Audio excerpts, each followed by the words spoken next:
봉독해 드리겠습니다. 너는 어서 속히 내게로 오라. 대만은 이 세상을 사랑하여 나를 버리고 데살로니가로 갔고, 그레스게는 갈라디아로, 디도는 달마디아로 갔고, 누가만 나와 함께 있나니라. 네가 올 때에 마가를 데리고 오라. 저가 나의 일에 유익하니라.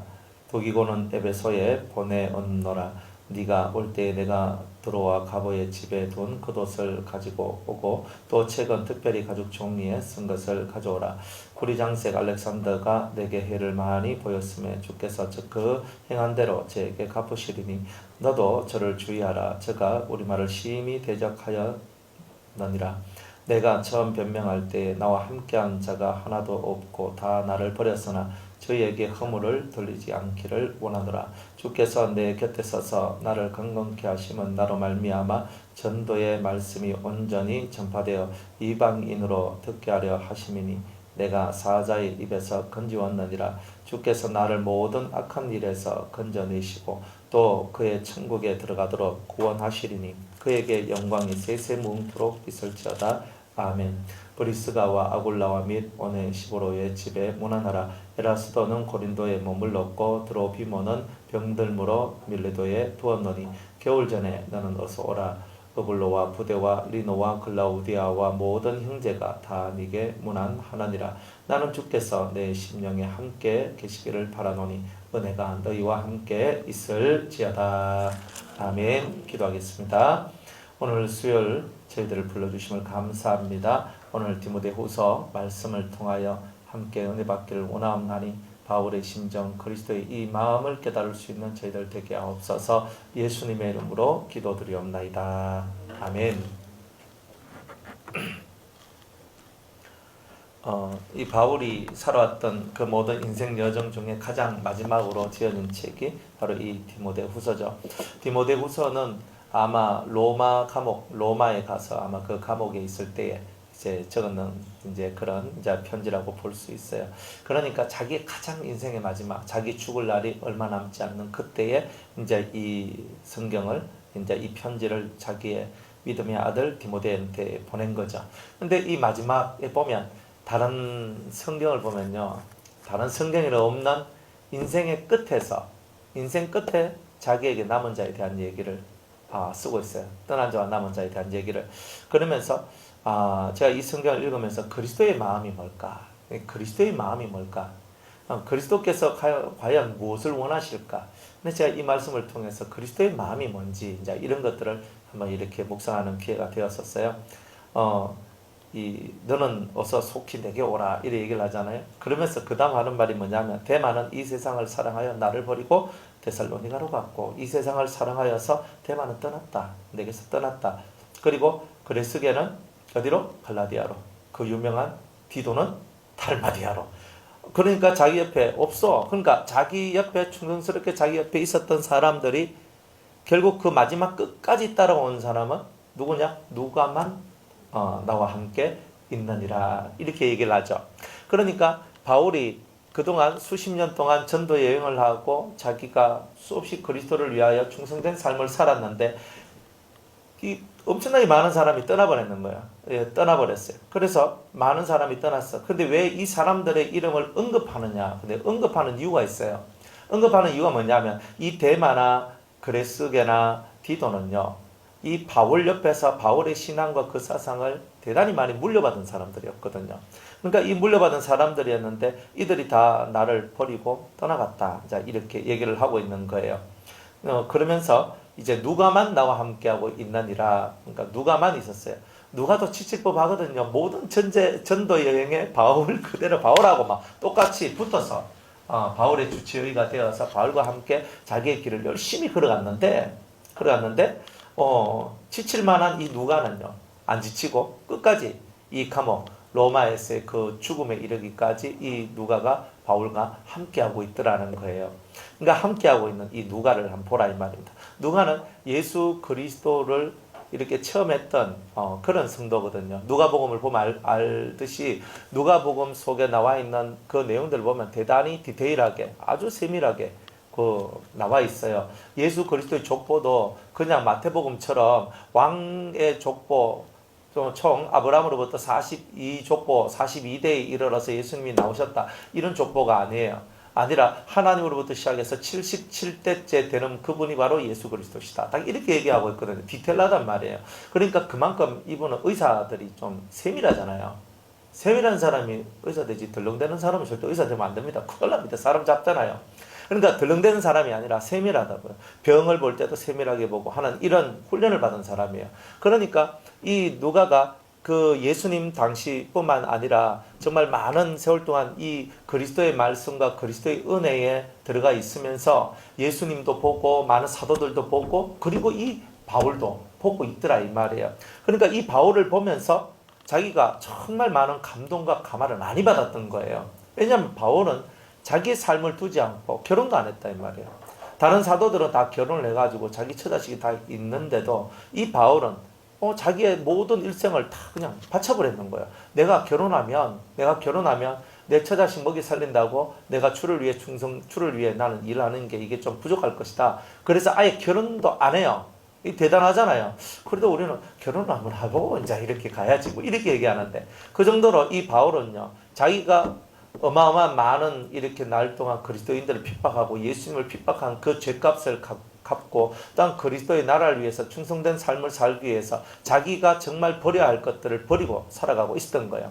그러면서 이 사람이 예수님을 만나고 변화되고 새 사람이 되어서 전도인이 되어가는 이 모든 과정들을 이 누가가 살펴보고 있다는 거예요. 때로는 멀리서 때로는 가까이에서 그리고 전도자가 되어서 하나님 앞에 그리스도 앞에서 많은 은혜를 받고 실제적 그리스도께서 친히 찾아오셔서 그리스도의 계시가 내려왔단 말이거든요. 주님이 찾아오셔서 실제적으로 그에게 말씀을 가르쳐줬어요. 예수님이 직접 가르쳐준 사람이 바로 이 바울입니다. 그러니까 12사도는 뭐예요? 12사도도 예수님한테 직접 가르침을 받았잖아요. 근데 이 바울도 예수님한테 직접 가르침을 받았는데 바울은 부활하신 예수님에 의해서 가르침을 받았고 이 제자들은 부활하기 전에 살아계셨을 때 예수님한테 가르침을 받은 거예요. 가르침을 받은 게 둘 다 비슷해요. 12제자는 3년 6개월 받았고 이 바울은 3년 동안 받았어요. 그러니까 연수로 따져도 뭐 그렇게 크게 다를 바는 없어요. 그러니까 그런 날수대로 보면 내가 지극히 큰 사도들과 비교해서 부족한 게 난 없다. 이렇게 말할 수 있을 만큼 그리스도에게 말씀을 배우고 그리스도와 하나가 되어가는 이런 삶을 산 데 있어서는 내가 다른 사도들하고 전혀 나는 손색이 없다. 자, 이렇게 얘기를 했던 거예요. 그런 바울의 일생을 옆에서 다 지켜보고 바울 곁을 끝까지 지켜주는 바로 그 사람. 저는 이 성경을 보면서 사도 바울이 위대하지만 그 옆에서 이 바울을 지켜주는 자들이 있고 바울을 세워준 자들이 있고 그리고 바울을 위한 자들이 있었던 거예요. 제일 먼저 누가 위했냐면 제일 먼저 위했는 게 아나니아입니다. 근데 아나니아는요 이 사람은 예수 믿는 사람을 핍박하는 사람인데 주님 가서 왜 기도해 주라 그럽니까? 그러니까 예수님께서 얘기를 해줘요. 이 사람을 나를 위해 사용되는 큰 그릇으로 내가 만들 거다. 그러니까 너는 가서 기도해 줘라. 그래서 기도해 주면서 성령이 임하고 성령이 임하면서 바울의 눈에 있는 뭔가가 벗겨져 나와요. 그래서 성령의 역사거든요. 그러니까 이렇게 기도할 때 비늘이 벗겨져 나오는 일들, 그러니까 이런 아나니아의 헌신들이 있어서 하나님의 성령을 체험하게 되고 하나님의 성령의 역사 속에 들어오게 되었던 바울. 그러니까 우리는 아나니아에 대해서 별로 생각을 안 하고 산단 말이에요. 아나니아가 뭐 어쨌다고요? 근데 그 아나니아가 그런 보이지 않는 곳에서 사울을 바울되게 한 그 일에 대단히 충성된 삶을 살았어요. 그리고 이제 아나니아는 자기가 할 일을 딱 마쳤어요. 그리고 난 다음에 막바로 누가 붙어 들어왔어요? 바나바가 딱 붙어 들어왔어요. 바나바는 그 이름 그 자체대로 대단히 뭐한 사람이겠어요? 위로를 주는 사람이. 그러니까 위로를 주는 사람이다 보면 이 입에서 나온 말들이 항상 따뜻한 말을 많이 하는 사람이라는 뜻이거든요. 사람한테 위로를 주려면요, 이 속에서 이 따뜻함이 있어야 돼요. 그리고 말 자체가 좀 무각기하다, 좀 세고 막 이러면은 그저 거칠고 이러면은 위로가 됩니까 안 됩니까? 사실 위로를 주는 사람은요, 이 입술에서 나온 말들이 좀 부드러운 게 좋아요. 안 그렇습니까? 내 기술을 한다거나 뭐 이거 하면 이거 위로가 아니잖아요. 그러니까 그게 아니라 이 마음 속에서 흘러나오는 게 벌써 부드러운 온유한 사람이라는 뜻이에요. 그러니까 이 바울은요, 되게 거친 사람이거든요. 아주 이렇게 대단히 주를 위한 열심은 있지만 거칠다 이 말이에요. 그러니까 거친 사람 옆에 온유한 사람을 붙여줘서 그 거친 것을 주님께서 다듬어내도록 만드는 그런 시간들을 허락해 주셨던 거야. 대단히 젠틀하고 대단히 괜찮은 바나바에 의해서 또 배우고 느끼고 체험하도록 만들어져요. 그리고 전도 여행을 떠나는데 바나바만 붙여주는 것이 아니라 주님이 이런 누가와 같은 의사를 붙여준 거예요. 그러면서 또 이 사람만 붙여줬냐? 아니에요. 주님이 마가도 붙여줬고 그리고 또 신라도 붙여주고 그러면서 많은 옆에 있는 사람들 붙여줬어요. 또 그러다가 또 누굴 붙여주시냐면 잘 봐요. 사도 바울이 움직였을 때 자기 혼자만 움직인 게 아니라 그죠? 때때마다 하나님께서 붙여주는 사람들이 있었던 거예요. 여러분들이 잘 아는 브리스길라와 아굴라와 같은 그런 귀한 동력자들을 붙여주시는 거예요. 그러니까 세상에 바울이 우리가 말할 때 바울은 위대한 사도야 라고 얘기하지만 이 뒤에서 숨어서 바울을 바울되게 만들어준 분 주님이시지만 그 주님께서 옆에 숨어있는 이 사람들을 통해서 얼마나 바울을 위해 주었겠는가. 그러니까 우리는 드러나 있는 이런 사람만 쳐다보고 있지 숨겨진 이 사람들을 바라보는 이 시각이 사실 좀 부족한 게 많다 이 말이에요. 안 그래요? 누가 서게 되면요, 서게 되는 데는 숨겨진 사람들이 있는 거예요. 우리 뭐 차이숙 권사님 잘 되기 위해서 차봉숙 권사님이 있는 것처럼 꼭 이런 거란 말이에요. 여러분들 집에도 마찬가지예요. 여러분들 집에도 다 드러나는 누가 한 명이 있는데 그 뒤에는 누가 있어요? 잠잠히 그것을 위해주는 사람들이 있잖아요. 그러니까 우리들은 항상 이런 부분들이 있다. 그러니까 성경에서도 언제 이 모든 것이 드러나냐면 마지막에 다 드러난다는 말이에요. 마지막에. 누가만 나와 함께 있느니라 이 말 속에 나하고 이 많은 인생 함께 전도여행 떠나고 내한테 은혜도 받고 내한테 사랑도 받고 나 때문에 인생이 변화된 수많은 사람이 있음에도 불구하고 누가만 나와 함께 있느니라 이 말 속에 이 바울의 이 일생이 그죠 마지막 순간이 얼마나 외로웠던가 하는 것을 이렇게 보게 되는 거예요. 그러면서 디모데한테 말을 하기를 마가를 데리고 오라. 저가 나의 일에 유익하니라. 하나님을 위한 나의 일을 섬기는 나의 일에 이 마가가 내한테 유익하라. 옛날에는요 이 마가가 어려가지고 질질 짜는 오줌 싸기였다 이 말이에요. 조금 힘들고 어려우니까 나 안 할래 하고 갔다 이 말이에요. 그런데 그때 바울이 막 화가 엄청 났거든요. 네가 어떻게 하나님의 일을 그따위로 생각하느냐. 사실 이 마가 요한이죠. 이 마가 요한이 젊고 아직 인생의 경험도 없고 부족해요. 그러다 보니까 전도여행 따라가 보니까 너무 힘든 거예요. 사실은 너무 힘이 드니까 지치니까 나는 엄마한테 가고 싶어요 이렇게 하고 있는 거예요. 이게 그럴 수 있겠어요 없겠어요? 오늘같이 우리가 뭐 차 타고 다니는 것도 아니고 기차 타고 다니는 것도 아니고 그 시대는 다 이 두 다리로 다녀야 되는데 100km, 200km, 1000km, 2000km 이런 키로수를 이 두 다리로 뛰어다니고 있는 거예요. 뛰어다니고 있는 거예요. 얼마나 피곤하겠어요. 제가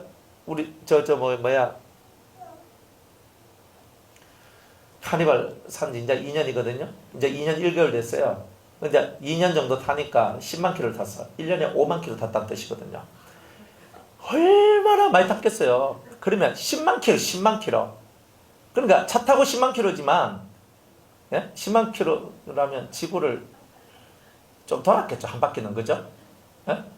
그러니까 지구 둘레가 12만 5천 킬로, 12만 7천 킬로, 5천 킬로. 이건 봉숙권사님한테 물어봐야 될 거예요. 하여튼 지구 둘레가 12만 5천 킬로인데 제가 지구 한 바퀴 돌았던 뜻하고 비슷한 거예요 지금. 그러니까 지구 한 바퀴를 돈 거예요. 그만큼 많이 다녔거든요. 그것도 다른 차 탔는 거는 빼고 저 차만. 그렇죠. 가끔 모닝도 타고 가끔 우리 유성교 이제 스텔렉스도 타고 가끔 트럭도 타고 다 빼고. 그죠. 저 차만 타는 게. 그러면 제가 2년 동안에 지구 한 바퀴를 돌았어요. 그러니까 적게 동문 아니거든요. 적게 돌아다니는 엄청나게 돌아다녔다는 뜻이잖아요. 그러니까 그래도 차를 타고 다니니까 그래도 좀 편하잖아요. 그런데 바울이나 이 마가나 이 사람들은 다 두 다리로 걸었던 거예요. 얼마나 피곤하고 이런 삶을 살아보지도 않았던 사람이 어느 날 하는데 얼마나 지쳤겠어요. 징징 짜고 나는 엄마한테 가고 싶어. 나 너무 힘들어요. 나 이까다 나 죽을 것 같아. 주를 위해 죽으면 순교지! 하면서 이렇게 옆에 있는 바울은 말했지만 이 친구는 아직 그것을 감당할 만큼 능력이 되지 않아요. 알았다? 돌아가라. 그때는 이 바울은요, 주를 위한 충성 하나밖에 없었어요. 뭐가 없었냐? 용납하고 관용하는 게 부족했어요. 왜? 그 사람의 그릇으로는 요만큼인데, 그 사람의 그릇이 할 수 있는 게 요만큼인데, 주를 위해 죽을 수 있다면요? 예, 있어요. 근데 이것도 못해? 내가 못하고 싶어서 못하는 게 너무 힘들어. 이렇게 하고 있는 건데, 그 사람이 가지고 있는 역량이 있는데, 그 사람이 가지고 있는 그 역량을 이 바울은 아직 캐치하기가 조금 어려운 시절에 있었다 이 말이야. 그때는. 근데 나중에 많은 세월들이 지나서 이 바울이 결국은 베드로한테 가서 베드로를 통해서 배우게 돼요. 그래서 마가복음도 사실은 베드로가 말한 것을 마가가 정리한 것이라고 얘기하잖아요. 그러니까 이 베드로에 의해서 엄청나게 많은 말씀들을 듣게 됩니다. 그러면서 살아계신 하나님을 만나게 되고 그 인생이 바뀌게 돼요. 그리고 나중에 주를 위해 초대교회 때 아주 뜨거운, 아주 충성된 일꾼으로 하나님 앞에 사용됩니다. 그것을 멀리 있으면서 이 바울이 그 소식을 듣게 되는 거예요. 그러면서 저가 내일의 유익한 자다. 이렇게 끝에는 그에 대한 평가를 그렇게 하고 있어요. 디도는요, 디모데급으로 사랑해준 사람이에요. 디도도 요즘 따지면요, 사도 바울이 키워낸 목사다 이 말이에요. 디모데도 목사고. 그러니까 이렇게 정말 자기 심혈을 기울여서 키운 디도도 달마디아로 떠나버린 거예요. 난 당신 따라다니다. 나 죽을 것 같아. 떠나버리는 거예요. 그러니까 이 마음속에 얼마나 슬픈 마음들, 괴로운 마음들이 많았겠냐는 거예요.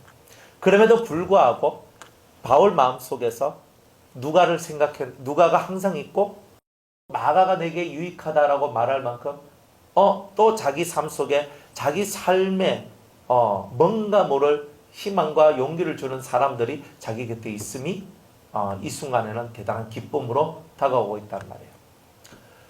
사도 바울이 인생을 살면서 가장 잘한 일이 뭘까? 그죠? 가장 잘한 일이 뭐겠어요? 네? 그렇죠. 제자 삼는 거죠. 근데 가장 슬픈 일이 뭘까요? 제자가 떠나는 거예요. 제일 기쁜 일이 한 명이 진리 안에 들어와서 그 진리 앞에 엎드려져서 주님의 제자가 되는 것이 제일 큰 기쁨이고, 제일 큰 슬픔은 뭐냐면 네? 바로 떠나는 거예요. 그러니까 사람을 떠나는 게 중요한 게 아니에요. 주님을 떠나는 거예요.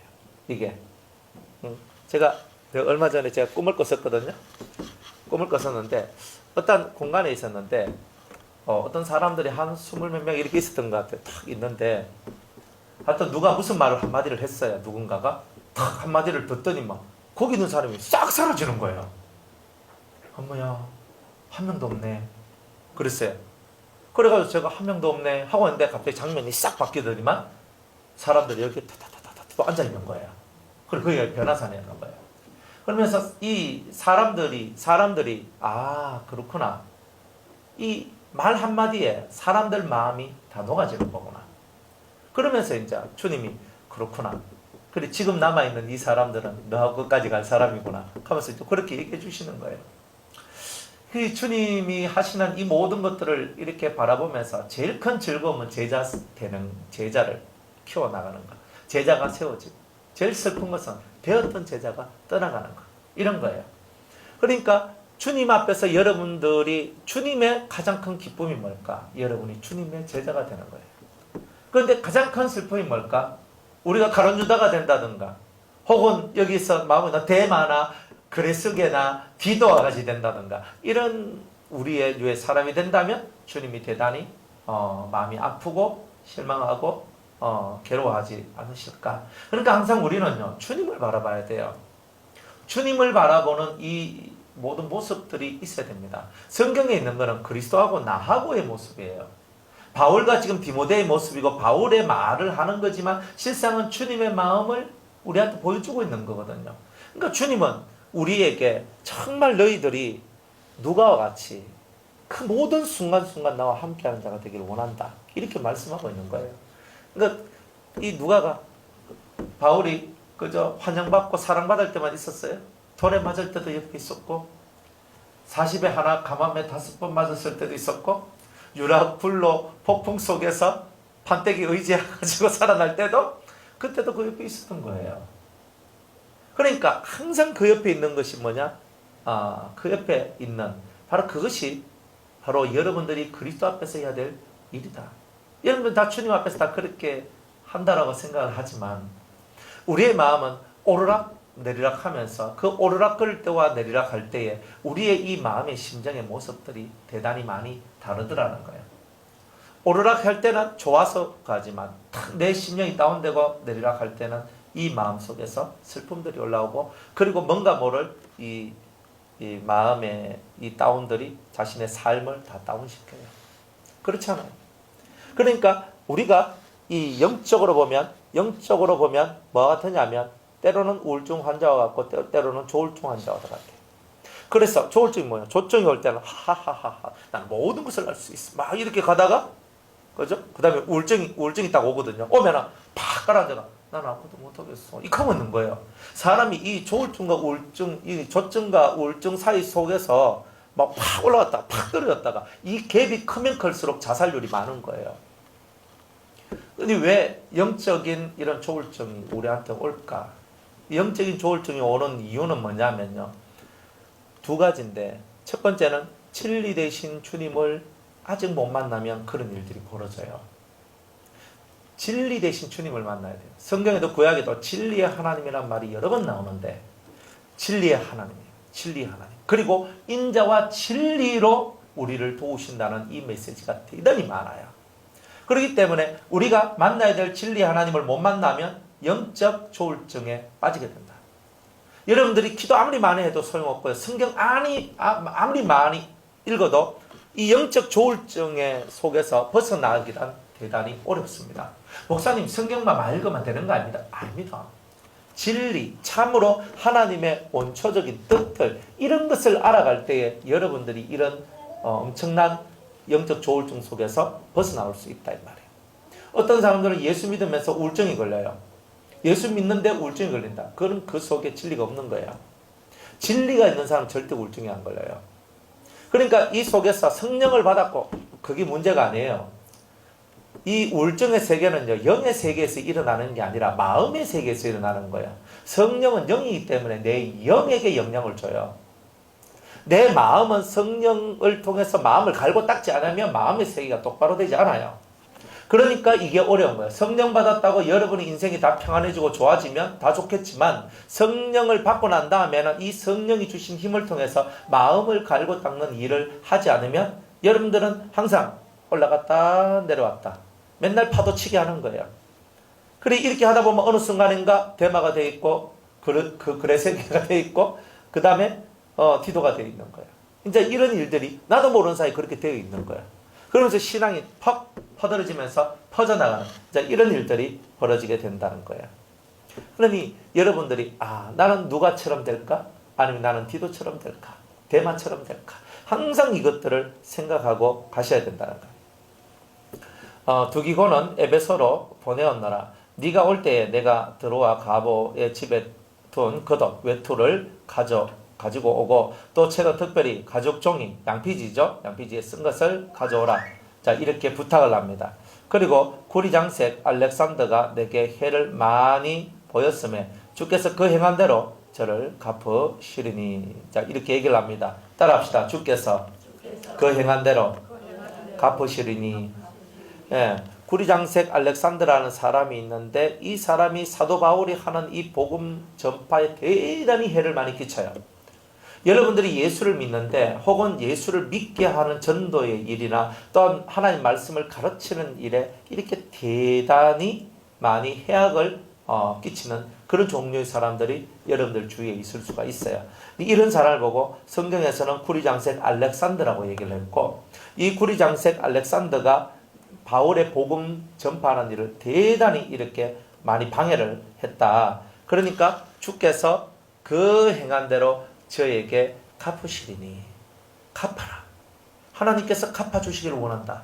이렇게 얘기를 해요. 좀 이따 보면 하나님께서 허물을 저희들에게 돌리지 마옵소서 하는 부분도 나와요. 이 두 부분이 나눠지거든요. 어떤 사람한테 뭐라 말해요? 행한 대로 갚아주시옵소서라고 얘기하고 있고, 어떤 사람한테는요, 16절에 보면 내가 처음 변명할 때에 나와 함께한 자가 하나도 없고 다 나를 버렸으나 저희에게 허물을 돌리지 않기를 원하노라. 이렇게 얘기를 해요. 어떤 사람한테는 허물을 돌리지 마소서라고 얘기를 하고 있고, 어떤 사람한테는 갚아 주시옵소서라고 얘기를 하고 있는 거예요. 다르죠? 왜 그럴까요? 차이가 뭘까요? 예? 예. 예. 이 차이가 뭐냐면요. 한 사람은 처음부터 마귀의 씨예요. 처음부터 마귀적인 사람. 끝까지 마귀적인 사람. 이런 사람한테는 하나님께서 그 모든 그것에 대한 행위에 대한 것들을 다 갚아 주시옵소서라고 얘기했는 거예요. 그러나 16절에 나와 있는 것은 뭐냐면 자기가 첫 번째 로마 황제에게 변론을 할 때 혹은 이런 일들이 있었단 말이에요. 그렇게 변명할 때에 자기와 함께한 자가 하나도 없고 다 나를 버렸다 그랬어요. 자기 떠나갔어. 그러니까 왜 떠나갔냐면 무서웠단 말이에요. 꼭 예수님께서 십자가에 못 박힐 때에 그 주위에 있는 많은 제자들이 떠나버렸잖아요. 그래서 예수님을 버리고 다 도망갔어. 그런 것과 같이 이 바울 때에도 이런 엄청난 목숨의 위협감, 내가 죽을 것 같다라는 이런 생각을 가졌기 때문에 이들이 끝까지 그 자리에 있지 못하고 이 바울 곁을 떠나서 자기 목숨을 부지하려고 했던 사람들이 있어요. 그 사람들이 신앙을 부인한 건 아니에요. 믿음을 부인한 건 아니에요. 단지 자기 목숨을 부지하려고 바울 곁을 떠난 거예요. 신앙적으로 용기가 없었던 거죠. 내가 바울과 같이 죽으면 죽으리라고 생각하는 그런 사람이 없었다는 거예요. 그런데 이런 사람한테는 주님 계산하지 마시옵소서 이렇게 얘기를 해요. 그렇게 하지 않기를 원합니다. 허물을 저들에게 돌리지 않기를 원합니다. 예수님께서도 십자가에 달리셨을 때 아버지여 저들을 용서하여 주옵소서. 저들이 무엇을 하는지 알지 못합니다. 그런 것처럼 이들도 다 나를 떠났지만 그렇지만 아버지여 저들을 불쌍히 여겨 주옵소서. 저들이 하는 일이 무엇인지 알지 못합니다 라고 말하는 예수님의 이 마음을 바울이 그대로 받게 되는 거예요. 그러니까 우리들의 이 마음 속에서 정확하게 갈라야 될 게 있는 거예요. 그 갈라야 될 게 뭐냐면 첫 번째, 저 사람이 하나님의 자식인지 마귀의 자식인지를 정확하게 알아야 돼요. 마귀의 자식들은요 정확하게 그 행한 대로 그 갚음을 받아야 돼요. 그러나 우리 믿는 자들은요 조금 모질해도 내 형제인기라, 좀 모질해도 나와 같이 천국에서 영원한 삶을 살아야 될 한 족속인 거예요.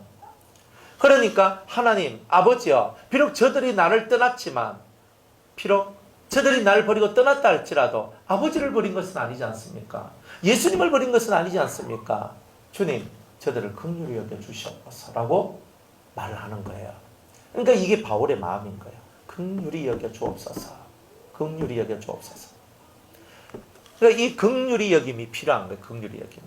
그래서 이 바울이 이 디모데 전서나 후서에 나오는 긍휼이란 단어, 이 긍휼이란 단어가 디모데한테 편지를 쓰면서부터 긍휼이 나온다는 거예요. 그 긍휼을 배우는 거예요. 그러니까 오늘 예수님이 여러분들한테도 똑같이 긍휼을 베풀길 원하신다는 거예요. 아버지요, 저들의 죄를, 저들의 허물을 주님 돌리지 마옵소서.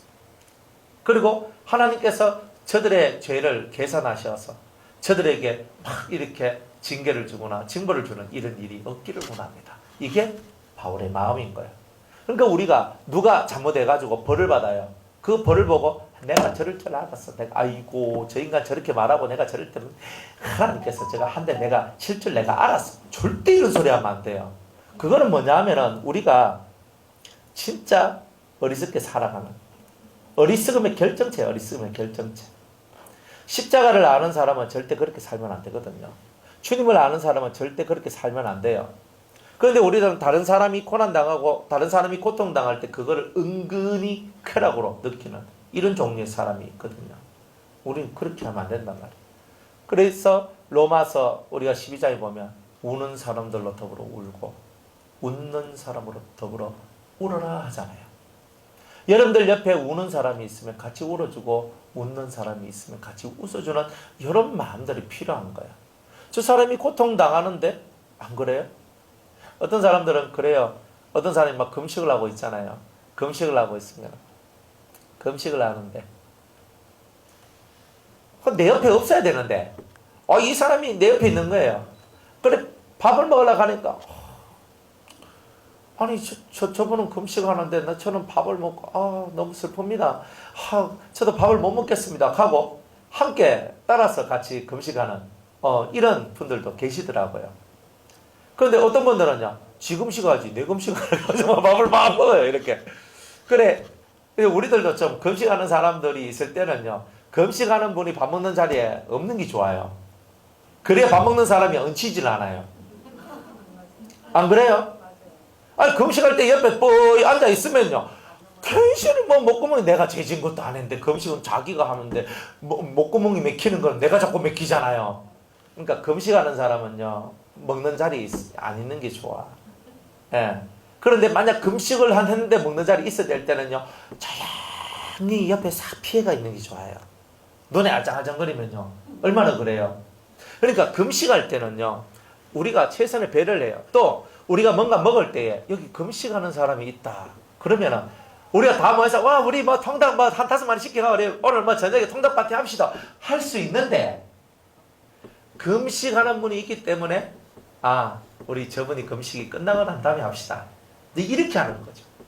그러니까 오늘 우리가 맛있는 걸 먹을 수는 있지만은 그러나 저분과 함께 비록 내가 금식은 못하지만 그 보이는 앞에서는 또 그렇게 하지 않는 좀 요런 매너라고 볼 수 있는 이런 부분들이 필요하지 않을까요? 그러니까 우리가 신앙생활 하면서 그러니까 너무 법도 없이 규례도 없이 우리가 사는 이런 형태들이 많은데 이런 부분들이 사실은 필요해요. 그 초상을 치르잖아요. 우리 누군가가 돌아가셨어요. 내 아버지나 어머니가 돌아가셨어요. 근데 예수 안 믿다가 예수 믿고 돌아가셨어요. 그러면 우리는 어때요? 초상집이에요? 잔치집이에요? 우리 집은? 잔치집이잖아요. 아니 만약 그 이복순 할머니가 예수 안 믿다가 마지막에 예수 믿고 영접하고 그죠? 회개하고 그래서 구원받았어. 그러니까 돌아가셨어요. 그러니까 돌아가셨으면 그죠? 그 자제분들이나 그죠? 자제분들 중에서 잔치집 같은 거는 주장님밖에 없을 거예요. 그죠? 그 가족들은 우리 어머니, 우리 시어머니, 우리 할머니 구원받았어. 할렐루야. 하나님 감사합니다. 이렇게 있을 줄 몰라도 다른 가족들은 뭐예요? 하고 있잖아요. 그런데 내가 초상집에 가서 싱글벙글 하고 있으면 어떻게 돼요? 예? 예의가 아닌 거예요. 그때는 예의가 아닌 거예요. 나는 내 마음속에 너무 기뻐. 사실은. 왜? 우리 어머니가 천국 갔기 때문에 내 일생에 내가 기도가 이루어졌다. 그런데 내가 초상집에 있을 때는 속으로 기뻐하고 겉으로는 어머니의 죽음을 애통하는 모양을 가져줘야 돼요. 그게 예의인 거예요. 우리끼리만 있을 때는 그곳에서 찬송하고 예배드리고 즐거움의 시간을 보내면 돼요. 믿는 자들 속에 있을 때는. 그렇지만 안 믿는 자들이 우리의 이런 행동을 봤을 때는요, 저것들 미쳤다라고 얘기합니다. 그러니까 이런 것들을 그렇게 나누는 거예요. 저도 저희 어머니가 돌아가셨을 때 예수 믿기 전 돌아가시기 4개월 전에 예수 믿었거든요. 4개월 전에 예수 믿고 이래저래 해가지고 어쨌든 예수 믿고 구원받으셨어요. 그런데 첫째 날 어머니가 돌아가셨네. 첫째 날 예배인들을 제가 했거든요. 제가 하면서 제가 설교하면서 너무 기뻐가지고요. 미쳤지. 제가 너무 기뻐가지고 막 그래가 얼굴이 막 달땡같이 막 해같이 빛나는 거예요. 그러면서 막 하면서 너무 감사하지 않느냐고 했어요. 그런데 그 다음 날은요, 제가 더 얼마나 많이 울었는지 몰라요. 그래 첫째 날 둘째 날 예배를 제가 인도했거든요. 상주인데 그래서 제가 인도했어요. 그리고 마지막째 날 내가 하려고 하니까 이거는 조금 과한 것 같다 싶어서 마지막 날은 우리 이제 노회 이제 부노회장님이 오셔가지고 이제 그렇게 했어요. 너무 기뻤어요. 첫째 날은 진짜 막 기뻤거든요. 와, 어머니가 이렇게 구원을 받으시고 어머니가 이렇게 살아나셨다. 너무 기뻐서. 근데 그 다음 날은요. 어머니 돌아가신 그 다음 날은 첫째 날은 성령이 충만했는지 웃고 하다가 둘째 날은요 또 너무 이제 또 어머니 돌아가셔서 마음이 아팠는지 또 엉엉 또 울고 그러면서 이제 이렇게 이걸 지냈거든요. 그러면서 거기에 진짜 믿지 않는 사람들이 날 봤을 때 저거 진짜 미쳤다 소리를 안 했겠나 이 말이죠. 믿지 않는 사람이 봤으면. 안 그러면 좀 돌을 닦는 사람이면 저 사람한테는 뭔가 다른 사람에게 없는 뭔가가 있나? 예수 믿는 사람들이 좀 다르긴 다르네? 이렇게 하는 사람들도 있을 수는 있었겠죠. 그렇지만 불신자들은요 우리의 그러한 행동들을 이해 못합니다. 그러니까 우리가 항상 생활 속에서도 삶의 규례와 법도가 필요하다 이 말이에요. 축복된 자리에 가서 축복된 말만 하면 됩니다. 축복된 자리에 가서. 그런데 이 집은 지금 꽹가리 치고 막 북치고 장구치고 막 좋아서 막 이렇게 하고 있는데 찬물 확 끼얹어버리면 예의가 없는 거죠. 그러니까 우리는 이런 것들을 잘 알고 생활을 해야 된단 말이에요. 그러니까 말 한마디도 사실 진짜 잘해야 돼요. 자기는 좋아 죽겠는데 찬물을 막 주시고 보면 얼마나 그 사람이 믿겠어요? 얄밉겠어요? 그러니까 이런 부분들을 생활 속에서 잘 지켜나가자 이 말입니다. 그래서 웃는 자들로 함께 웃고 우는 사람이 있으면 같이 옆에 가서 우는 거예요. 이 사람을 보고 성경적 사람이다, 진리적 사람이다 얘기하는 거예요. 그러니까 이런 마인드를 갖고 여러분이 살 때 주님이 얼마나 기뻐하시겠느냐 이 말이에요. 그래서 인간 세상 살 때는요 별거 없어요. 우는 자하고 함께 울고, 그죠? 우는 자하고 함께 울고, 웃는 자하고 함께 웃고. 여러분들이 그 기본 마인드만 잘 갖고 계셔도 사람들 속의 인간관계가 그렇게 나빠지지는 않아요. 그래서 이 두 종류의 사람이 있는데 이렇더라 이 말입니다. 그래도 둘 다 슬픈 거예요. 바울이 이런 기도를 하지만 하나님께서 허물을 돌리지 마옵소서 한다 할지라도 하나님께서 허물을 돌리시면 허물을 돌리는 거잖아요. 그거는. 자, 주께서 그 행한 대로 저에게 갚으시리니 누구든지 간에 하나님 앞에서나 사람 앞에서나 내가 어떻게 살았던 어떻게 행동했던 그것에 대한 것에 대한 갚음은 반드시 있다는 거예요. 사무엘하 3장 한번 보겠습니다.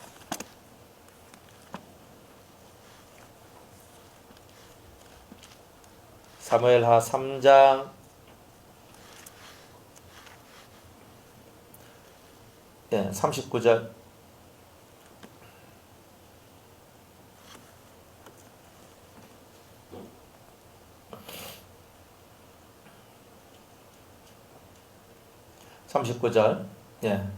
한번 다 같이 읽어볼게요. 내가 기름 부음을 받은 왕이 되었으나 오늘날 약하여서 스루야의 아들인 이 사람들을 제어하기가 너무 어려우니 여호와는 악행한 자에게 그 악한 대로 갚으실지로다 하니라. 악행을 행한 자들한테 그대로 악한 대로 갚으실지어다. 이 구약은요 이렇게 말을 해요. 악행한 자들. 요압은 다윗 옆에서 다윗을 엄청나게 위해줬거든요. 그러나 아무리 위해줘도 악행한 부분, 이 요압이 자기의 자리를 지키기 위해서 아주 훌륭한 장수 몇 명을 죽입니다.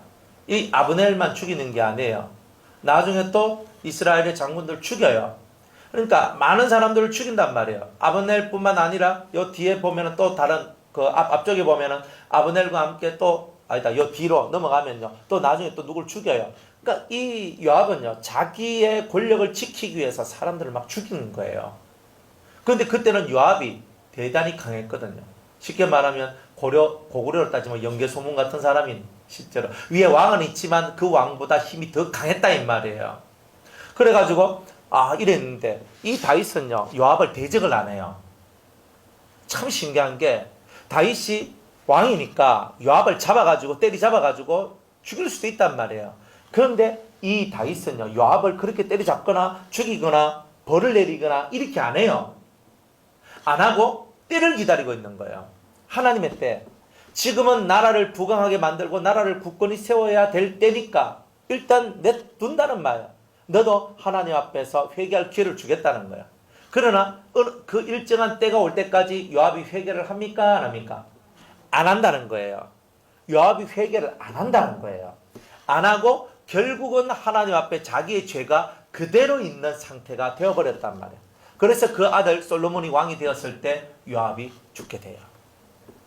요압이 죽게 돼요. 그 악행한 것이 갚아지게 된다는 거예요. 다윗은 뭐예요? 선을 베풀었죠. 그 선은 뭐예요? 비록 요압이 악은 행했지만 이스라엘에 큰 공로가 있다는 거예요. 그리고 너가 너의 행악한 부분에 대하여 하나님 앞에 회개하기를 원한다는 거였어요. 그런데 사실 구약의 율법은요, 눈에는 눈, 이에는 이, 생명에는 생명으로 갚아야 되는 거예요. 그러니까 이 당시에는 요압이 아브넬을 죽였기 때문에 자기도 그 피값을 갚으려면 자기의 생명의 피로 갚지 않으면 안 되는 일이 있었던 거예요. 그러니까 결국은 이 요압이 자기가 죽인 바 된 그 일을 통하여서 자기가 죽게 되는 일이 나오게 되었다는 거예요. 그러니까 악을 행한 자는 반드시 그 악을 고스란히 자기가 받게 되는 거예요. 이걸 보고 보응이라고 얘기해요. 보응이라고 얘기한다. 그러니까 우리는 이런 보응의 세계 속에 있다. 그리고 지금은 우리가 은혜의 세계 속에 있어서 예수의 이름을 붙들고 간절히 회개할 수가 있어요. 그러면 회개를 하면 이 회개가 통과되어서 용서를 받으면 이 죄로 인하여 지옥 가는 신세를 면하게 되는 거예요. 이게 얼마나 큰 은혜냐. 이 요압 같은 경우는 자기가 살아있을 때 해결이 다 돼버렸어요. 사실은. 근데 우리는 이 살아있을 때에 우리가 가지고 있는 죄를 주 예수의 이름을 붙들고 회개만 하면 이 회개를 통해서 자신의 인생이 그 범죄자의 인생처럼 하나님 앞에 인정받지 않을 수 있는 길이 열려져 있다는 거예요. 그러니까 여러분들이 하나님 앞에 진심으로 회개를 하는 그런 자가 되어야 돼요. 진심으로 회개를 할 때는 반드시 그 회개에 대한 응답이 따라오게 되어 있어요. 여러분들이 응답을 받지 못한 회개를 하면 그건 회개가 된 게 아니에요. 응답을 받아야지 여러분들 마음속에 이 십김의 역사가 일어나는 거예요. 이게 1년이 걸리든 10년이 걸리든 내 일평생이 걸리더라도 하나님께서 내 인생의 이 처절한 죄의 부분을 해결해 주시기 위하여 이 부분에 대해서는 여러분이 정말 기도를 많이 하셔야 돼요. 많이 하셔야 돼요. 이 살다 보면 우리가 원치 않는 일들이 많아요. 어떤 어머니는 그 자기 자식을 이렇게 버리고 어릴 때 버리고 떠나고 버렸어. 그래가지고 있는데 제가 아는 어떤 성도님의 이야기예요. 근데 자기는 자기 남편하고 살기가 너무 어려워서 자식을 둘인가 서희 낳고 그리고 그 남편을 떠나버리는 거예요. 그래가 이혼을 했어. 그래 떠나가지고 자기는 또 혼자서 이렇게 살고 있는 거예요. 이렇게 살았어요. 그래 살아있는데 자기가 어렸을 때 자기가 그 자식을 버리고 떠난 그 자식들에 대하여서 자기가 늘 마음에 무거운 짐을 갖고 있는 거예요. 자기는 예수 믿고 천국 가는데 내 자식들은 예수를 믿지 않고 있구나. 그래 그것 때문에 하나님 앞에 일천번제를 올리며 기도를 하기 시작하는 거예요. 내가 떠나버렸기 때문에 저건 내 인생하고 상관없어 이런 게 아니었어요. 하나님 앞에 기도를 하는 거예요. 하나님 저 자식이 예수 믿게 해주시옵소서. 그러면서 그 자식의 이름을 불러가며 기도하고 써가면서 그렇게 하나님 앞에 나가서 자기의 죄의 한 부분을 탕감받는 일을 하는 것을 제가 보았어요. 인생 속에는요, 내가 원하지 않아도 찾아오는 일들이 있어요. 내가 원해서 찾아온 것이 아니라 너무 괴롭고 힘든 인생길을 살다 보니까 내 인생 속에서 수만 가지의 내가 원치 않는 일들이 나온다는 거예요. 그런데 그 일들에 대해서 내가 잘했다 잘못했다 사람들한테서는 그래 니 그 사람하고 안 살고 네가 나온 게 잘했다라고 누군가는 얘기할 거예요. 그러나 하나님 앞에서는 남편은 남편이지만 자식을 던지고 나왔기 때문에 그 부분에 대해서는 하나님 앞에서 반드시 갚음이 있게 되는 일들이 있게 되는 거예요. 왜? 어미가 자식을 버리면 안 되거든요. 근데 이 자식이 딱 버려졌을 때 처음에는 몰라. 근데 나중에 살다 보면 하나님의 진리를 깨닫고 나아가다 보니까 내가 죄인이구나 깨닫게 돼요. 그것을 딱 바라보고 그 자식을 바라보니까 그 자식들이 예수를 안 믿어. 그게 가슴이 맺히는 거야. 내가 옆에 있었으면 적어도 이 아이들이 예수를 믿었을 것 아니냐. 그러니까 이것을 갖고 한탄하고 가슴을 치며 회개하며 나아가더라는 거예요. 결국 우리가 인생 속에서 죄에 대한 갚음은요, 우리가 깨닫지 못해서 그런 거지. 여러분들이 인생 속에서 내가 무슨 죄, 어떤 죄 속에 있었던가를 깨닫게 되면 그것에 대해서 내 양심의 자유를 얻을 때까지 얼마나 많은 노력과 얼마나 많은 힘씀이 있어야 되는지 모른다는 거예요. 그러니까 우리는 못 깨달아서 내가 때로는 죄가 없는 것처럼, 내가 못 깨달아서 나는 괜찮은 것처럼, 내가 못 깨달아서 나는 그래도 멋진 사람인 것처럼 우리는 생각하지만 사실상 우리가 못 깨달았을 뿐이지, 우리가 만약 깨달았다면 오늘 우리는 우리의 머리를 이 땅바닥에 내려놓고 하나님 앞에 엎드려 울며 회개할 수밖에 없는 죄인이라는 것을 철저하게 우리는 깨달을 수밖에 없는 거예요. 그러니까 우리는 이 죄의 세계도 사람마다 죄의 감각을 가지는 것이, 어떤 사람은 세밀하고 어떤 사람은 무던하고 어떤 사람은 무각한 거예요. 이거는 내가 죄를 지었는지 만지 감각도 없는 거예요. 이렇게 살기 때문에. 그러니까 이런 삶 속에서 만약 여러분들이 너무 그저 아둔한 사람이라면, 여러분들이 죄인이라는 것을 깨닫기 위해서 여러분들을 얼마나 날카로운 사람으로 만들겠어요? 무던한 사람을, 때로는 되게 우둔한 사람인데 이 사람을 대단히 날카롭고 대단히 예민한 사람으로 만들어낸다면 하나님께서 정말 그렇게 하신다는 거예요. 우둔하기 때문에 깨닫지 못하는 것을 예민함으로 바꿔야지만 고쳐내기 때문에. 그래서 성품 자체가, 나는 원래 되게 무던하고 차분하고 뭐 건드려도 별로 아야도 안 하는 나를 이제는 대단히 예민하도록 만들어내는 거예요. 여러분, 성품이 예민해졌다는 말은 여러분들이 훨씬 더 회개에 가까워졌다는 말하고도 동일해요. 회개하기 위하여 예민해졌다면 여러분들은 대단히 은혜로워질 겁니다. 그런데 만약 신경질이 늘어났다면 여러분들의 예민은 죄로 빠진 거예요. 그러니까 신경질이 많고 짜증이 많고 이런 예민으로 바뀌는 것이 아니라 회개하는 예민으로 바꾸어져야 된다. 그래야지만 여러분들이 복을 받을 수가 있다는 거예요. 15절에 너도 저를 주의하라. 저가 우리 말을 심히 대적하였느냐. 구리장색 알렉산더예요. 내가 처음 변명할 때에, 첫 번째 변론할 때에 나와 함께 한 자가 하나도 없고 다 나를 버렸으나 저희에게 허물을 돌리지 않기를 원하더라. 저와 여러분들도 다 이런 마음 가지기를 원합니다. 허물을 돌릴 필요 없어요. 허물을 돌릴 것은 다 당신 때문이야. 이런 말은 절대 하면 안 돼요. 누구 때문은 없어요. 우리가 이 세상이 죄의 세상이 되는 가장 근본의 이유는 어떤 문제가 벌어졌을 때 항상 너 때문이야 하라고 말하는 이런 말들이 죄를 더 키워나가는 거예요. 그러니까 너 때문이야 할 때 이미 이 집안은요 풍지박살이에요. 풍비박살이. 그러니까 여러분들이 너 때문이야 하는 요 손가락질을 꺾어낼 때에 여러분의 가정에, 여러분의 삶에, 혹은 우리 교회에 바람이 일질 않아요. 너 때문에 하는 말을 비워야 돼요. 이걸 못 비우면 여러분은 일생 동안 이 손가락으로 수많은 사람을 향하여 손가락질하게 될 거예요. 가까이 있어 남편, 아내, 자식, 부모, 형제, 자매부터 시작을 해서 목사님, 장로님, 권사님, 집사님 할 것 없잖아요. 아니 당신이 좀 잘했으면, 당신이 좀 말 잘했으면, 당신이 잘 인도했으면, 당신이 잘했으면, 결국은 뭐예요? 결국은 자기 탓은 하나도 없고 남 탓만 하고 있는 그런 불쌍한 인생의 모습을 가지고 있는 거잖아요. 그러니까 우리들이 그런 식으로 빠져나가면 결국은 죄의 세상이 만연해집니다. 네 탓이다 하는 것을 하지 마세요. 여러분들이 신앙생활을 정말 잘하고 싶으면 네 탓을 버려야 돼요. 네 때문에 이렇게 됐잖아 하는 말 다 버려야 돼요. 오직 어떤 어그러지고 어떤 좋지 못한 일이 벌어져도 하나님 앞에서 이것 또한 저를 단련시키시고 훈련시키는 한 방면임을 믿습니다라고 고백하십시오. 그리고 이 일을 통하여서 제가 더 성장하기를 원한다라고 하나님 앞에 눈물로서 기도하고 나아가십시오.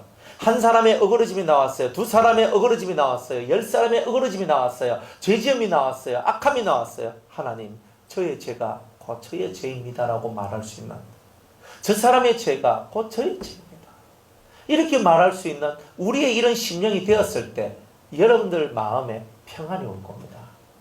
평안이 왜 오지 않느냐? 항상 외부 속에 모든 원인을 두기 때문에 그 사람 속에는 절대 평안이 안 와요.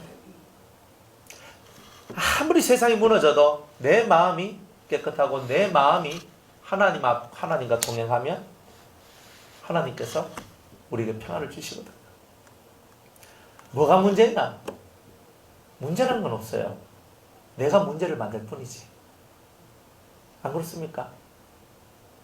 뭐 아프다. 아플 수 있죠. 여러분도 아플 수 있어요. 아픈 게 뭐 별다른 게 아닙니다. 나이가 들면 아파요. 아닙니까? 저보고 그 뭐 쓰레기 그거 가서 뭐 이렇게 누워가지고 노인들 같이 하라 하면 제가 하겠습니까? 제가 한 30년 후에 가서는 하겠지. 안 그래요? 근데 지금 가서 뭐 그렇게 하라고 하면 안 합니다. 근데 나이가 들면요, 자동적으로 따신데 내 허리 좀 피줘야 돼, 나 좀 해야 돼. 당연히 그래 되지. 나이가 들으면. 그래, 깨달아라 이 말이야. 여러분의 심령 속에 진실로 인생살이의 큰 깨달음을 우리가 얻어야 된다는 거예요. 누구한테든지 간에 다 병이 와요. 누구한테든지 간에 다 아픔이 오고 시련이 와요. 안 오는 사람 한 명도 없어요. 그러나 그것을 어떻게 받아들이냐에 따라서 감사가 되기도 하고 감사가 없기도 하다 이 말이에요. 안 그래요? 무릎 좀 아파. 뭐 좀 아프면 아픈 거지 뭐. 쩔뚝쩔뚝거려. 통증이 와. 당연히 찢어졌어야 아프지. 찢어졌어야 힘들지. 걷는 것도 힘들지. 안 걷고 있으면요, 다리가 좀 괜찮거든요. 좀 걸으면요, 이제 딱 걷고 난 다음에 이제 딱 앉아있거나 누워있잖아요. 통증이 막 싹싹 오는 거예요. 그럼 혹시 와요. 아프다. 그러면서 아프다. 내 좀 안 걸을걸. 안 걸을 수가 있습니까? 안 걸을 거리 어디 있어요. 뭐 걷고 난 다음에 아픈 거야. 당연한 거지. 당연하게 받아들이면 간단한 문제를 갖고 당연하게 안 받아들이기 때문에 자꾸 속에서 짜증이 나는 거예요.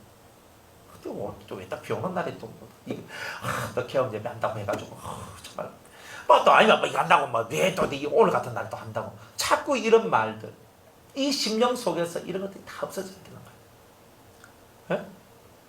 저는 제일 감사한 게 그죠? 머리가 안 찢어져서 감사하다고 그랬잖아요. 이거 머리가 찢어지면 머리 이거 하드웨어 말고 이 소프트가 찢어버리면 이건 진짜 골치 아프단 말이에요. 그게 안 되고 한복까지 뭐 무릎이야 상하면 고치면 되고, 뭔가 문제 있으면 고치면 되고, 못 고치면 그대로 살면 되고, 못 살면 가면 되는 기고. 여기보다 더 나은 곳으로 가는데 그렇게 내가 안타까워가지고 내가 이 땅에 난 더 살아야 되는데 이하고 막 있을 필요가 뭐 있냔 말이에요. 천국 그리 좋다며요. 그 좋은 천국이 빨리 간다는데 뭐 어때서? 할렐루야, 감사하잖아요. 안 그렇습니까? 근데 우리는 그거 감사 안 한단 말이에요. 다 웃고 있지만 절대 감사 안 한다고요. 여러분들한테 큰 병이 걸려가지고 석 달밖에 안 남았습니다 하면요, 여러분들 지금 난리 날걸요. 뭐 감사합니다 감사합니다 몇 명 있을까봐. 나이가 적으면 적을수록 더 심합니다 이거는. 그죠? 나이가 들면 들수록 그래도 심해요. 안 죽으려고 그래요 사람들은. 그러니까 우리가 얼마나 애착들이 많으냐 이 말이에요. 이 수많은 애착들이 여러분들 속에 있는 좋은 것을 얼마나 많이 뺏어간 줄 아십니까? 우리 하나님 앞에서 별거 아니야. 내가 하나님하고 문제가 없는데 다른 게 문제가 될 거 뭐 있냐, 이것만 생각하시면 돼요. 따라합시다. 내가 하나님과 아무 문제 없는데 다른 것이 무슨 문제냐? 그렇죠. 이 신앙생활은요, 하나님과 내 사이에 문제가 없으면 다 되는 거예요. 나머지는 아무 문제 없어요. 하나님과 내 사이에 무슨 문제가 있어요? 내가 하나님을 사랑 안 합니까? 하나님이 나를 사랑 안 합니까? 무슨 문제가 있어요? 여러분들 하나님 사랑 안 합니까? 안 하시면 빨리 나가십시오. 네? 성경이 말했어요. 주를 사랑하지 않는 자는 저주를 받을지어다 그랬거든요.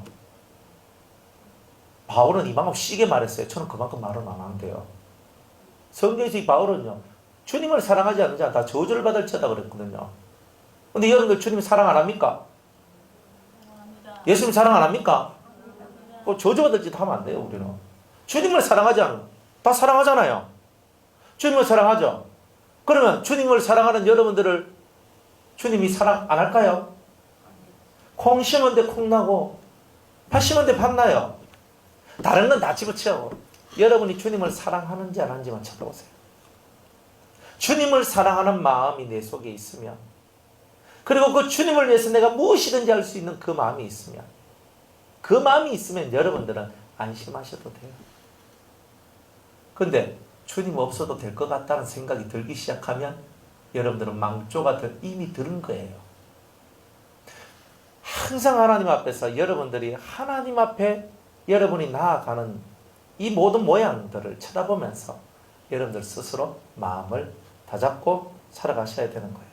그래서 제가 이 무릎 이거 아파가지고 사실은 좀 요즘에 집에서 이렇게 가만히 그죠 뒹굴뒹굴 하거든요.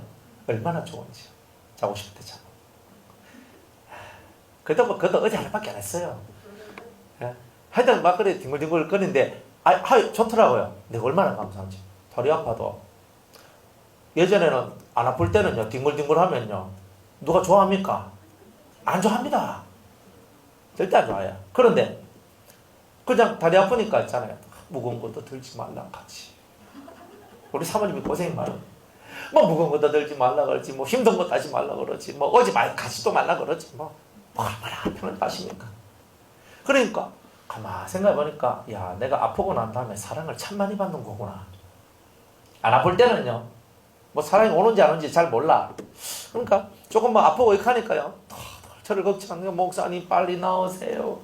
목사님 빨리 나오세요. 또 그러니까 한술 떠 목사님 살 빼세요. 막 그러면서 딱 하는데 얼마나 은혜롭습니까? 그죠? 아니 그러니까 사랑하니까 다 그런 말을 해주는 거 아니에요. 건강해 보세요. 작작간이 있어하고 막 이하거든요. 그러니까 야, 아픈 것도 은혜가 되더라니까. 그리고 이 병에 마음을 안 쓰고 주님께 마음을 쓰고 나갈 수 있으니까 얼마나 감사해요. 안 그래? 뭐 통증이 좀 아프겠지 뭐.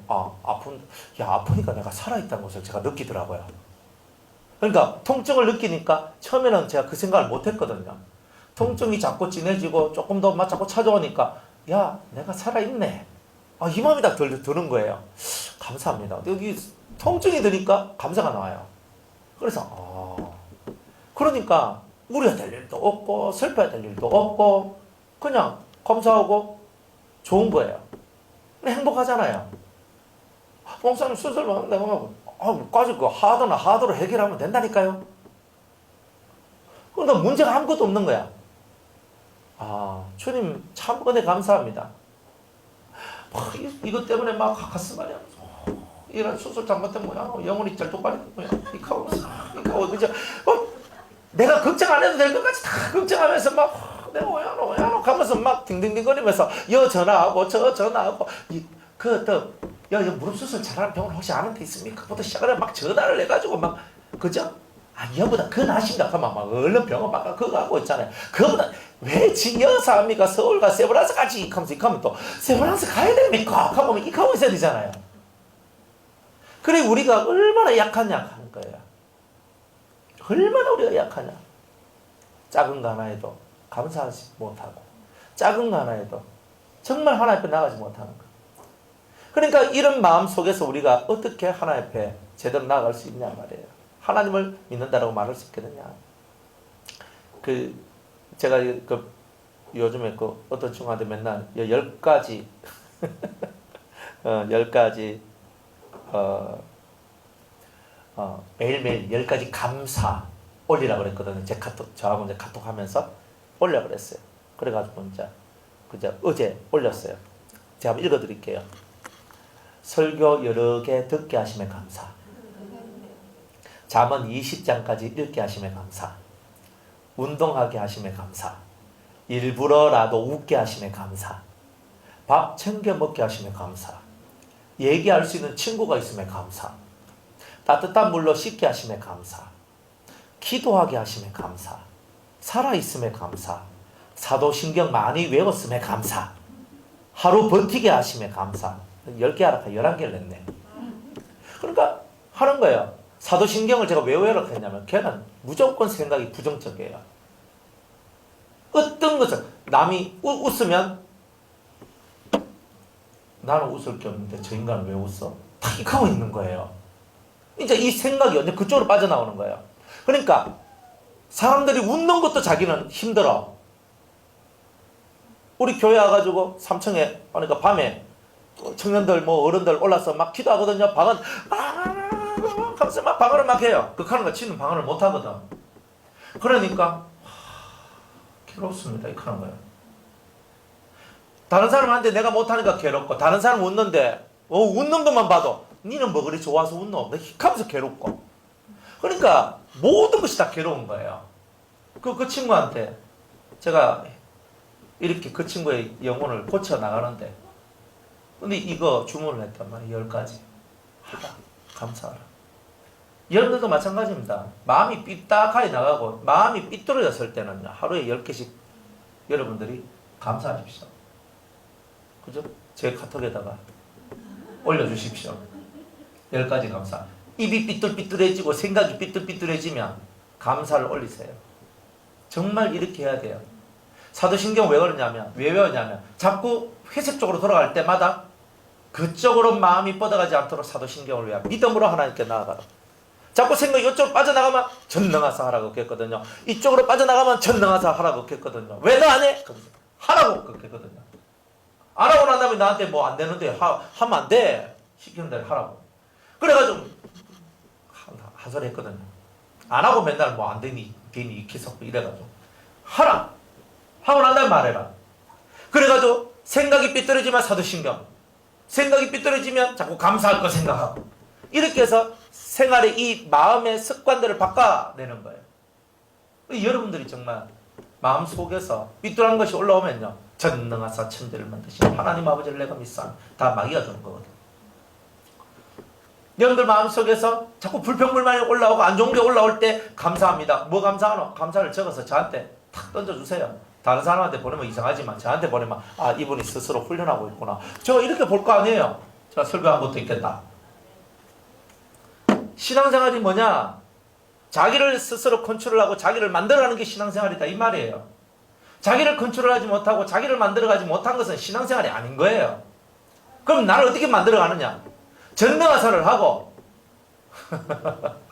감사를 하고 자기의 회색적인 마음을 하나님 앞으로 땡겨내는 이런 행위들을 여러분들이 하면서 하나님 앞에 탁 분석하는 거다 이 말이에요. 그럴 때 여러분들이 하나님 앞에서 강한 자가 되고 건강한 자가 되는 거예요. 목사님은 아프신데 짜증 안 나세요? 짜증날 이유가 없어요. 짜증날 이유가 없어. 짜증날 이유가 없습니다. 우리가 아프다고 왜 짜증을 냅니까? 아프니까 짜증나는 것이 그것이 법입니까? 아니잖아요. 내가 몸살 났다고 내가 짜증이 나는 게 아니잖아요. 내 마음에 문제가 있기 때문에 짜증이 나고 힘겨운 거지. 내 몸이 힘들다고 짜증이 나는 게 아니라니까. 이 속에 문제가 있기 때문에 그치 조금만 힘들어도 그런 모습이 나오는 거예요. 이 속을 고쳐야 되는 거예요. 속가지 고쳐라, 속가지 고쳐라. 그 뜻을 알아야 되는 거예요. 이 마음의 세계를 고쳐야지만 사람들, 하나님 속에서나 사람들 속에서나 여러분들이 평안을 유지할 수가 있어요. 그렇겠죠? 통증이 오면 좀 찡그려요. 할 수 있지. 아픈데. 안 그래?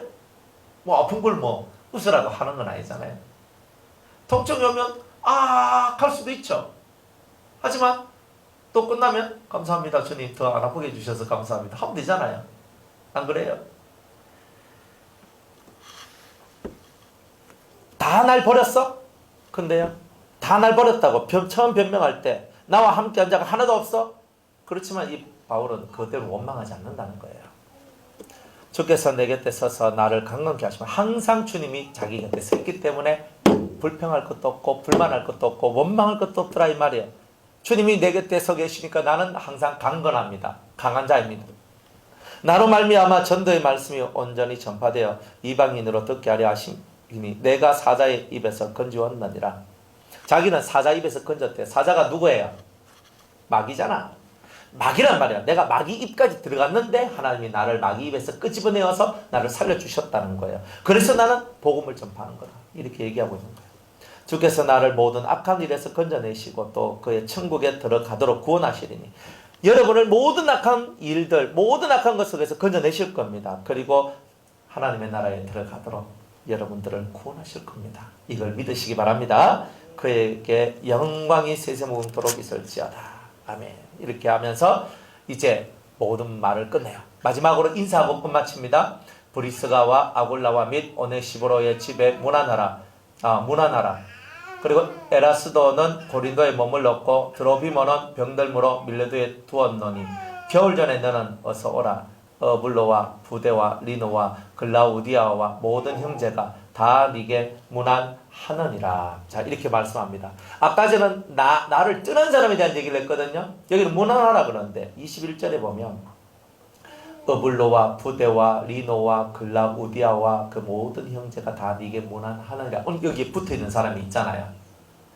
자기를 떠난 사람이 있지만 자기의 새 식구들이 있단 말이야. 로마에서 만난 식구들. 그리고 또 그래도 많은 사람이 내게서 떠났다 할지라도 그러나 내 옆에 남아있는 작은 무리들이 있더라. 이거를 이렇게 보여주는 거예요. 나는 주께서 네 심령에 함께 계시기를 바라노니 네 영에 하나님이 함께 하시기를 원하노라. 은혜가 너와 함께 하기를 축복한다. 이러면서 펜대를 접고 1년인가 2년 후에 바울도 이 세상에서 자신의 마침표를 찍게 됩니다. 이제 말씀을 맺겠습니다. 여러분들, 이 사도 바울의 이 대서사시가 여기서 막을 내리는 거예요.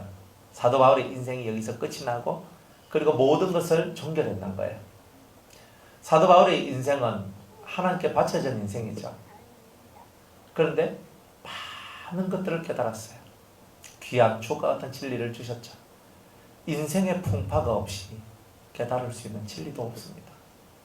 여러분의 인생에 풍파가 있다는 말은 진리를 깨달을 수 있는 길이 열렸다는 겁니다. 진리를 깨달을 수 있는 길이 열렸으니 감사하지 않습니까? 이걸 깨달으시고 주님 앞에서 큰 평안 얻기를 주의 이름으로 축복합니다. 다음 주에는 디도서 말씀 전하도록 합니다.